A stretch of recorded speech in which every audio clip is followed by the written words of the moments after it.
요즘에는 유튜브 안 보는 사람이 없습니다. 여러분들도 다 보시죠. 저도 유튜브를 즐겨봅니다. 중독자가 아주 많다고 그래요. 그 정도로 유튜브는 네, 맞아요. 심각하네요. 유튜브는 널리 퍼져 있습니다.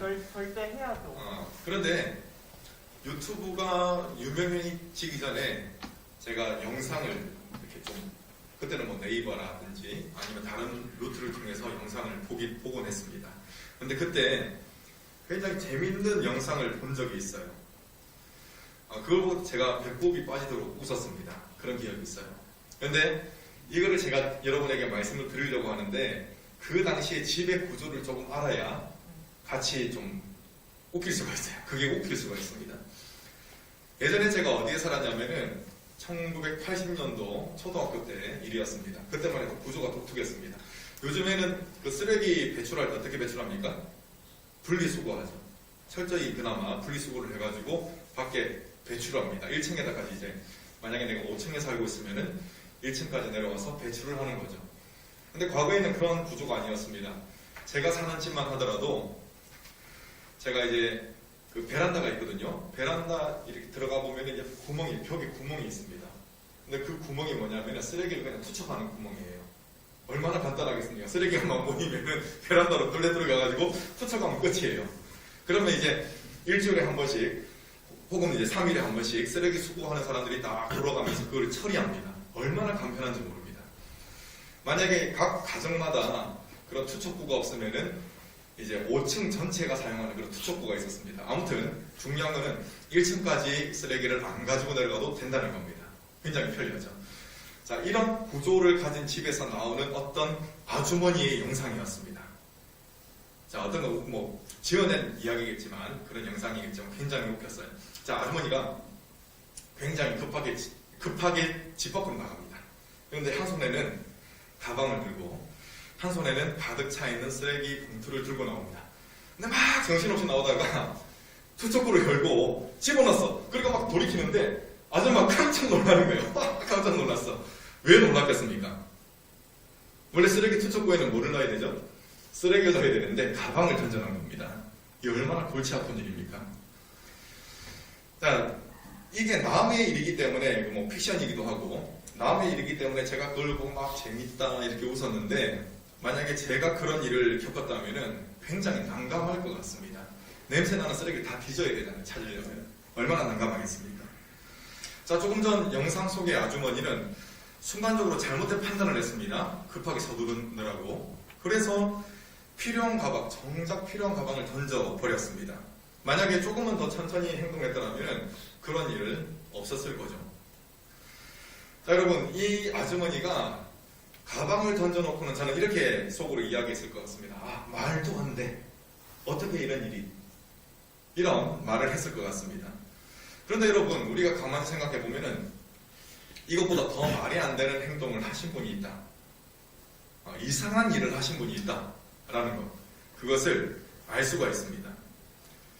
자, 이 이상한 일을 어떻게 하셨느냐. 방금 아주머니는 막 서두르다가 정신없이 이렇게 집어넣은 거잖아요. 그죠? 그래서 말도 안 되는 일을 한 겁니다. 그런데 이분은 심사숙고했습니다. 그리고 철저하게 계획을 세우셔가지고 이상한 일을 하신 겁니다. 우리는 이것을 깨달아야 합니다. 자, 이분이 누구냐면 바로 하나님입니다. 하나님. 여러분, 저는 지금은 전혀 게임에 관심이 없어요. 그런데 한 20년 정도 전만 하더라도 게임을 굉장히 좋아했습니다. 게임하느라 밤을 샜어요. 목적은 뭡니까? 레벨업. 그리고 레어템 얻는 거. 이런 목적으로 게임을 했습니다. 밤을 새는 일도 있었습니다. 그런데 여러분, 만약에 여러분들이 시간을 투자하면 투자할수록 여러분들의 레벨이 다운된다면은, 캐릭터 레벨이 다운된다면은, 혹은 내가 가지고 있는 좋은 아이템들이 게임을 하면 할수록 사라진다면 과연 그 게임을 하겠습니까? 안 하겠죠. 할 이유가 없습니다. 당장 때려칩니다. 여러분, 또 다른 이야기를 좀 해보겠습니다. 괴테의 소설 파우스트 이름은 다 들어봤을 겁니다. 그리고 대략적인 내용은 알 겁니다. 파우스트는 어떤 인물이었느냐? 지식의 정점에 있는 사람이었습니다. 그런데 자신을 더 높은 단계로 끌어올리고자 하는 욕심이 있었던 거죠. 그런데 그 욕심이 만족되지 않는 겁니다. 그러니까 마음에 구멍이 뚫린 듯이 공허합니다. 그래서 그는 어떤 결정을 내리냐면은 결국 악마에게 영혼을 팔아넘깁니다.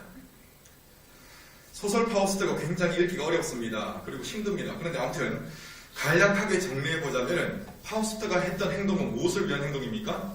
자기에게 있던 공허함, 그것을 채우기 위한 행동이지 않습니까? 그렇기 때문에 자신을 위한 행동이다. 어쨌든 그렇게 말할 수가 있습니다. 이처럼 자신을 위해 살아가는 것, 그것은 거의 대부분의 사람들의 생활 양식이다.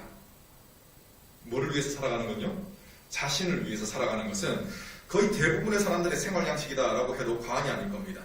그런데 하나님의 행적이 기록되어 있는 이 하나님의 말씀을 보면은 전혀 다른 결정을 하시는 모습을 찾아볼 수가 있습니다. 전혀 다른 행동으로 하나님께서 움직이신다라는 것을 우리는 말씀을 통해 확인할 수가 있습니다. 오늘 우리가 함께 읽었던 말씀이 이러한 하나님의 행동을 단적으로 표현하고 있습니다. 자, 우리 함께 읽겠습니다. 시작. 오히려 자기를 비워 종의 형체를 가지사 사람들과 같이 되셨고, 사람들과 종의 형체를 가지사 사람들과 같이 되셨던 것, 이게 바로 말도 안 되는 이상한 하나님의 행동이라는 겁니다. 자, 여러분 역체감이라는 말 아시죠? 역체감. 예를 들어보겠습니다. 마티즈를 타고 다니다가 그랜저로 차를 바꿨어. 그렇게 될 때는 적응하는 것이 쉽습니다. 처음에는 감탄을 좀 하겠죠. 그랜저 얼마나 승차감 좋습니까? 우와, 승차감, 짱이다 이러면서 타고 다니다가 곧 원래 그랜저를 탔던 것처럼 익숙해질 겁니다. 그런데 그랜저를 한참 타고 다니다가 마티즈를 타면 어떨까요? 예전에는 느끼지 못했던 허리 통증이 옵니다. 허리가 이러면서 못 타고 다녀요. 그 경험을 했던 사람들이 또 그렇게 이야기를 하더라고요. 자, 저는 이 경험을 하지는 못했어요. 지금 차도 그렇게 좋지는 않기 때문에. 아무튼 제 개인적인 이야기를 한번 이제 해보겠습니다. 여러분, 저는 생긴 것하고는 좀 다르게 어떤 취미가 있냐면은 음악 감상하는 취미가 있습니다. 그래서 꽤 많은 헤드폰, 이어폰을 가지고 있습니다. 물론 엄청 비싼 건 없습니다. 무리가 되기 때문에. 그래도 나름대로 급이 나눠져 있는 음향기기들을 가지고 있습니다. 그런데 재밌는 것은 무엇이냐면은 음악 감상을 할 때도 뭐가 느껴진다? 역체감이 느껴진다는 겁니다. 그것도 아주 심하게 느껴집니다. 하급기에서 상급기로 가면은 처음에는 좋다 이러다가 원래 그거를 계속 들었던 것처럼 익숙해집니다. 이 정도는 돼야지 이러면서 듣습니다. 그런데 좋은 걸 듣다가 하급기로 내려가면은 집어 던지고 싶습니다. 이것도 소리냐고 이러면서 던지고 싶습니다. 이처럼 역체감이 굉장히 많이 느껴집니다. 여러분, 사람이 참 간사하죠? 어떤 사람은 그렇습니다. 역체감을 가급적 느끼지 않으려고 합니다. 그러니까 집도 어떻게 합니까? 처음에는 좁은 집에서 살다가 더 넓은 집으로 이사를 가는 거죠. 넓은 집에서 살다 좁은 집, 이것도 뭐가 느껴지겠습니까? 역체감이 느껴지는 겁니다, 여러분. 자, 그런데 여러분, 성경은 어떤 이야기냐? 하나님께서 자원하셔서 굉장히 가장 심한 역체감을 느끼신 그 스토리가 바로 성경입니다. 이해가 되십니까? 정말 놀라운 이야기가, 말도 안 되는 그런 이야기가 있는 겁니다. 그냥 제가 쉽게 설명을 하자면은 하나님이 인간으로 오신 이야기, 우리를 너무나 사랑하셔가지고 인간으로 오신 이야기가 역체감을 느끼신 그 이야기가 바로 성경에 기록되어 있다는 것입니다. 여러분, 하나님은 어떤 분이십니까? 모든 것을 창조하시고 또 모든 것을 다스리시는 만왕의 왕이 바로 하나님이십니다. 그런데 이 만왕의 왕께서 지금 무엇의 모습을 가지고 있다고 그랬습니까? 종의 형체를 가지셨다라고 했습니다.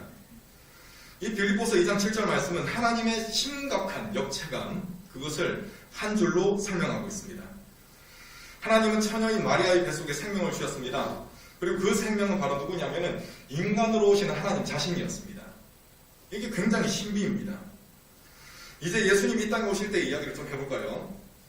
우리가 숱하게 들었지만 오늘 주시는 특별한 은혜가 있을 겁니다. 저는 그렇게 믿습니다. 여러분, 때는 로마의 황제 아우구스투스가 다스리는 그런 때였습니다. 여러분, 굉장히 많은 민족을 정복을 했잖아요, 로마가. 그렇기 때문에 많은 자금이 필요했습니다. 많은 세금을 걷어들일 필요가 있는 거죠. 그래서 인구 조사를 하게 됩니다. 예수님의 어머니였던 마리아와 그리고 예수님의 육신의 아버지였던 요셉은 인구조사를 하기 위해서 베들레헴으로 가게 됩니다. 그런데 여러분, 이들 부부가 살고 있는 갈릴리와 베들레헴은 굉장히 먼 곳이었습니다. 그런데 게다가 마리아는 먼 거리를 여행할 수 없는 몸이었습니다. 왜? 만삭이었기 때문에. 곧 아이가 태어날 몸이라는 겁니다. 그런데 이 추상 같은 로마 황제의 명령 때문에 어쩔 수 없이 울며 겨자 먹기식으로 베들레헴으로 가게 됩니다. 그리고 힘들게 베들레헴에 도착했습니다. 아마 이들의 몸이 꼭, 특히 마리아가 그렇습니다. 몸이 물을 다 이렇게 빨아들인 솜처럼 아마 쭉 찾았을 겁니다. 천근만근이었을 겁니다. 쉴 수 있는 숙소를 찾아서 돌아다녔는데 숙소가 없습니다. 자, 그러다가 겨우 발견한 쉼터가 있었습니다. 여러분 잘 아시죠? 성경에 뭐라고 기록되어 있습니까? 마구간이라고 기록되어 있습니다. 마구간. 좋게 말해서 말들이 쉬는 곳이다. 말은 좀 깨끗해 보이잖아. 그런데 여러분, 그 중동 지역에 말이 그렇게 있을까? 우리가 이해하기 쉽도록 만들기 위해서 마구간이라고 해석한 거지, 엄밀히 말하면은 짐승의 우리입니다. 짐승의 우리. 그곳이 이제 자리가 나서 그곳에 이들 부부가 쉬게 됩니다. 그리고 그곳에서 아기가 태어나 버리고 맙니다. 제가 왜 이렇게 표현하는지 이제 들어보면 이해가 될 겁니다. 여러분, 어떤 탄생입니까? 모양새를 두고 따져본다면 어떤 모양새입니까? 폼이 납니까? 짐승의 우리에서, 그것도 어디에 누워있냐면은 짐승의 먹이통에 누워있습니다. 아기가. 모양새가 있습니까? 참 모양새에 빠지는 그런 모습입니다. 그런데 이 아기가 바로 누구냐면은 온 세상을 구원하시는 예수님이라는 거죠.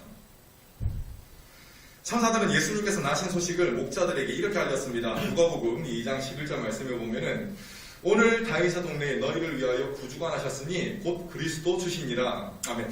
여러분, 여기서 그리스도라는 것은 세 가지 직분을 받는 사람에게 기름을 붓는 그런 일을 하거든요. 기름 부음을 받은 자가 바로 그리스도입니다. 근데 세 가지 직분을 가진 사람, 첫 번째는 왕입니다. 왕을 기름 부어 세웁니다. 그리고 두 번째 제사장, 기름 부어서 세웁니다. 그다음에 하나님의 말씀을 전하는 선지자, 기름 부어서 세웁니다. 그런데 예수님이 누구라고요? 그리스도라는 겁니다. 한 가지 직분만 가지고 있는 것이 아니라 예수님은 온 세상의 왕이 되시고 또 모든 이의 제사장이 되시며 선지자가 되시는 분, 그분이 바로 예수님이라는 겁니다. 엄청난 분이죠. 그런데 그 엄청난 분이 태어나셨다는 겁니다. 여러분, 그런데 이 엄청난 분이 어디에서 태어나셨죠? 짐승의 우리, 거기서 태어나셨습니다. 여러분, 말이 된다고 생각하십니까? 말이 안 됩니다. 자, 이제 마태복음에서 이야기하는 예수님의 탄생 소식을 살펴보겠습니다. 지금까지는 누가복음에서 이야기하는 거 살펴봤어요. 자, 이제 마태복음. 동방에서 온 박사들이 있었습니다. 3명의 박사들이라고 알려져 있죠. 이 사람들이 여행을 하는데 크고 환한 별이 보이는 겁니다. 그래서 그 별을 보니까 이 별을 따라가면 왕이 태어나는 곳을 우리가 발견할 수가 있겠구나. 그곳으로 이 별이 인도하겠구나 라는 것을 알게 되었습니다. 그래서 그 별을 따라가다가 별을 놓치고 말았습니다. 너무 익숙한 이야기죠? 그래서 이 동방 박사들이 어떻게 했느냐, 상식적으로 생각해보니까 왕이 태어나는 곳은 왕궁이다. 그리고 이 왕궁이 있는 곳이 바로 예루살렘이다. 이렇게 생각해가지고 예루살렘으로 들어갑니다. 그래서 예루살렘에서 왕이 태어날 사람, 왕이 될 사람이 태어난다고 하는데 그 사람이 어디 있습니까? 라고 이제 수소문을 한 거야. 그러니까 그 당시에 왕이었던 헤롯이 난리가 났습니다. 그래서 어떤 일이 생기는지 알죠? 아주 갓나는 애들 다 잡아 죽이라 해가지고 막 죽는 그런 끔찍한 일이 생깁니다. 아무튼 여러분, 이 동방 박사들은 지금 상식적으로 움직여가지고 비극이 일어났죠. 상식은 뭡니까? 왕은 왕궁에, 왕은 왕다운 탄생이 있어야 된다라는 그런 상식적인 생각이 있었습니다. 그런데 여러분, 예수님은 어디에서 태어나셨습니까? 베들레헴에 있는 짐승의 우리에서 태어나셨습니다. 정말 말도 안 되는 이야기예요. 여러분, 비록 짐승을 키워보지 않아서 잘 모르겠다 하더라도 짐승의 우리는 지저분하고 냄새가 난다 라는 정도는 알 수 있습니다. 그런데 이 누추한 장소에서 아기 예수님은 짐승의 먹이통에 누워 계셨던 겁니다. 여러분, 이게 말이 된다고 생각하십니까? 저는 묵상할수록 이게 정말 말이 안 되는 이야기입니다. 그것을 하나님께서는 스스로 자원하셔서 하셨다는 거죠. 여러분, 제가 솔직히 소명을 받은 거, 그러니까 목회자가 되어야 되겠다. 제가 되고 싶어서 되는 게 아니라 하나님이 저를 목회자로 부르셨다라는 사실을 21살에 정확하게 알았습니다. 그런데 저는 그걸 거부했어요. 왜 거부했는지 아십니까? 목회자가 되면은 화를 마음대로 못 내는 거예요. 물론 뭐 화를 잘 내는 목사님도 계시지만, 다른 계시지만, 저는 어떤 생각을 가지고 있었냐면은 목회자가 화를 내면 하나님의 영광을 가리운다. 그리고 화를 잘 내는 목회자의 그 말씀을 통해서 누가 은혜를 받겠느냐 이런 생각이 있었어요. 그래서 나 같은 사람은 목회자가 되어서는 안 된다 라고 생각을 했습니다. 왜? 저는 그때 피 끓는 그런 다혈질적인 성향을 가지고 있었거든요. 누가 화나게 하면 막 한 번 붙어야 돼요. 그런데 나 같은 사람은 절대 목회자가 되면 안 돼. 자, 여러분, 왜 화가 납니까? 저는 화를 주체하지 못하는 그런 성향이 있어가지고 목회자가 안 돼야 된다라고 했거든요. 근데 언제 화가 납니까? 누군가 나를 존중하지 않고 무시할 때, 그때 화가 나지 않습니까? 기본적으로 자기를 높이려고 하는 성향이 모든 사람이 있기 때문에 그렇습니다. 저 역시 그런 사람이었습니다. 그리고 지금도 그러한 성향과 싸우고 있습니다. 그런데 여러분, 예수님은 어떤 모습으로 이 땅에 오셨습니까? 온 세상의 왕이 되시는 예수님이 짐승의 우리에 계셨고, 그것도 짐승의 먹이통 위에 누워 계셨다는 겁니다. 그것뿐만 아닙니다, 여러분. 더 말이 안 되는 이야기가 있습니다. 왕으로 오셨다면 첫 출발이 나쁘다고 하더라도 대접을 받아야 되잖아요. 그런데 예수님은 대접을 받는 것과는 거리가 먼 삶을 사셨습니다. 수많은 사람으로부터 미움을 받으셨습니다. 여러분, 예수님이 뭐 그리 잘못하셨습니까? 힘들고 어려운 사람 도왔잖아요. 그죠? 그리고 많은 사람들을 먹이셨잖아요. 예수님께서 영원한 생명으로 이끌어 가려고 하시는데 그것을 이해하지 못하는 많은 사람들이 예수님을 배척했습니다. 그리고 예수님께서 육신의 양식을 주실 때 그때 와 왕이시여 하고 따라갔던 사람들이 결국에는 자신의 바람을 예수님이 이루어지지 않으시니까 어떻게 합니까? 등을 돌리죠. 예수님이 십자가에 못 박으라고 외치게 됩니다. 그래서 예수님은 나중에 어떻게 되시느냐? 잘 아시다시피 흉악범들만 달리는 십자가에 달려서 돌아가셨습니다. 여러분, 말이 된다고 생각하십니까? 이 스토리가? 정말 말이 안 돼요. 우리는 말이 안 되는 너무 엄청난 이야기를 너무 익숙하게 지금 알고 있습니다. 그런데 조금만 생각해 보면은 이 모든 것들이 정말 말이 안 된다라는 것을 알 수가 있습니다. 자, 여러분, 예수님께서 십자가에 달리시기 전에 어떻게 말씀하셨냐면은 나는 섬김을 받기 위해서 온 것이 아니라 섬기기 위해서 왔다라고 말씀하셨습니다. 섬기기 위해서. 여러분, 예수님은 이 땅에 계실 때 서로 사랑하라라는 말씀을 여러 번 하셨습니다. 그리고 예수님께서 십계명을 아주 심플하게 두 가지로 압축하셨죠. 십계명을 압축하면 어떻게 됩니까? 첫 번째, 하나님을 사랑하라. 두 번째, 이웃을 사랑하라. 이렇게 이제 압축을 할 수가 있는 겁니다. 예수님이 이렇게 십계명까지 압축하셨습니다. 자, 이는 바로 무엇이냐? 우리를 향하신 예수님의 소원이 바로 서로 사랑하는 것이다. 하나님을 사랑하고 이웃을 사랑하는 것이다. 라는 것을 알 수가 있습니다. 그런데 여러분, 우리는 낮아지지 않고는 다른 사람을 섬길 수가 없습니다. 이해하십니까? 낮아지지 않고서는 다른 사람을 진정으로 사랑할 수가 없습니다. 나의 자존심이 아직 살아있는데 시퍼렇게 살아있고 내 기준이 날카롭게 서있다면 나는 다른 이를 사랑할 수가 없는 사람으로 남게 됩니다. 여러분, 예수님의 말씀을 따라서 나를 낮추면 다른 사람들이 나를 존중할 것 같나요? 그렇지 않습니다. 나를 얕봅니다. 만만한 사람이네. 그래서 예수님도 어떻게 됐습니까? 예수님께서도 핍박받으셨지 않습니까? 그런 모습이 따라온다는 것은 불을 보듯 뻔합니다. 그렇다면 다른 사람들이 나를 무시할 거기 때문에 나는 주님의 명령을 안 따르고 사랑 안 해도 되겠구나. 이렇게 살아야 할까요? 그렇지는 않다는 겁니다. 여러분, 우리가 예수님을 믿지 않는다면 상관없습니다. 내 자존심을 세우고 나를 하대하는 사람 그대로 무시하면 됩니다. 그런데 여러분은 어떤 사람들입니까? 예수님을 믿는 사람들이지 않습니까? 그렇다면 예수님을 닮는 것이 마땅합니다. 예수님을 닮아서 자신을 낮춰야 하는 것이고 예수님을 닮아서 이웃을 위해 자신의 자존심을 접을 수가 있어야 한다는 것입니다. 물론 그것은 내 힘으로 하는 것이 아니라 주님의 능력, 성령님의 능력으로 하는 것입니다. 여러분, 누군가가 기분 나쁘게 하고 무시하는 듯한 모습을 보이면은 참을 수 없어 하는 모습, 반드시 어떤 모습으로라도 복수하는 그 모습이 혹시 내 모습은 아닌지 한번 생각해 보시기 바랍니다. 그런데 주님께서는 어떻게 하셨죠? 죽기까지 우리를 사랑하시기 때문에 죽기까지 참으셨습니다.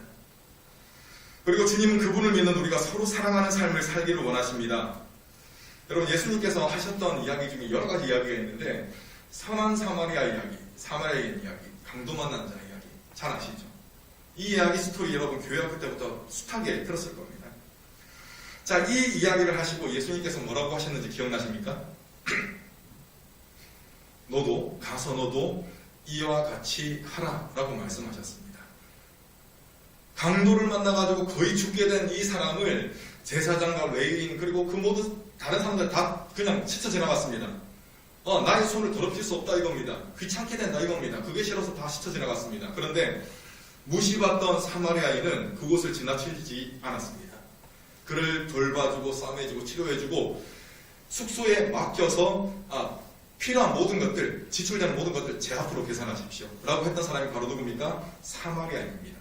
예수님께서 이 이야기를 하시고 가서 너도 이와 같이 하라 라고 말씀하셨다는 것이죠. 여러분, 누군가를 사랑하는 것은 엄청난 일입니다. 엄청난 에너지가 소비되는 그런 일입니다. 그래서 경우에 따라서는 누구를 사랑하는 것은 경우에 따라서 말이 안 되는 얘기입니다.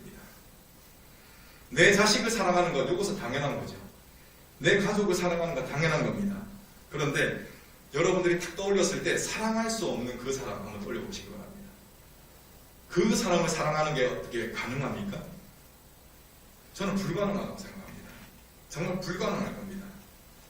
여러분, 내 힘으로 할 수가 없다는 거죠. 그래서 우리가 정말 예수님을 믿는 사람이라면 이 모습에 만족할 것이 아니라 주님을 의지함으로써 그 사랑까지 품을 수 있는 사람이 되어야 한다는 거죠. 나를 위해서 말이 안 되는 멸시와 고통을 감내하신 예수님, 그리고 주님의 그 사랑을 깊이 생각하면서 그 사랑을 실천하는 일을 해내야 한다는 것입니다. 여러분들이 지금 몸담고 있는 곳에는 어떤 기류가 흐릅니까? 나만을 생각하는 이기적인 기류가 흐릅니까? 아니면 내가 비록 불편해진다 하더라도 나의 이웃을 위하는 이타적인 기류가 흐릅니까? 한번 생각해 보시기 바랍니다. 여러분, 명심하시기 바랍니다. 억지로는 이웃을 사랑할 수가 없습니다. 그러나 예수님을 바라보고 정말 예수님을 의지한다면 말이 안 되는 섬김이, 말이 안 되는 사랑이 여러분들의 삶을 통해서 이루어질 겁니다. 섬김이라는 주님의 능력이 저와 여러분들의 삶 속에서 나타나기를 간절히 소망합니다. 아멘.